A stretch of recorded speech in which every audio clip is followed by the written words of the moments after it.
Todas estas actuacións van a supoñer unha mellora importante tanto no aspecto visual como no aspecto da seguridade viaria. A suma de todas elas, de toda esa actuación, pois supera ampliamente o 1.000.000 de euros.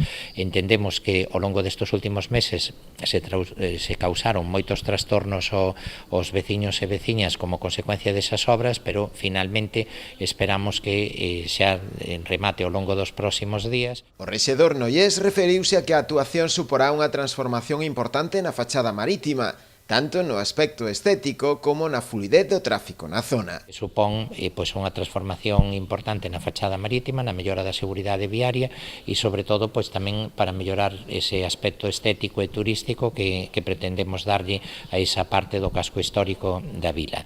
E confiamos que tamén, dados os compromisos que hai de outras actuacións que se irán levando a cabo ao longo dos vindeiros meses, digamos, a redacción dos proxectos, como é o enlace dende esa glorieta ca ponte en diagonal que conecte o malecón de Cadarso con o malecón de San Lázaro, pois entendemos que unha vez que toda esa actuación este rematada, pois vai a supoñer un antes e un despois na articulación da, digamos, viaria dentro do Concello de Noia e no entorno do casco histórico. A estas obras súmase tamén a recente adxudicación por parte da Xunta da instalación dun novo peitorín na ponte.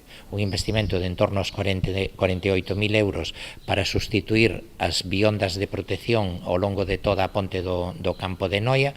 Dende o Concello estamos facendo tamén a sustitución da barandilla, repoñendo e restaurando e sustituindo esa balaustrada de forxa ao longo de toda a ponte do campo de Noia. Vaise facer tanto na marxe dereita como na marxe esquerda.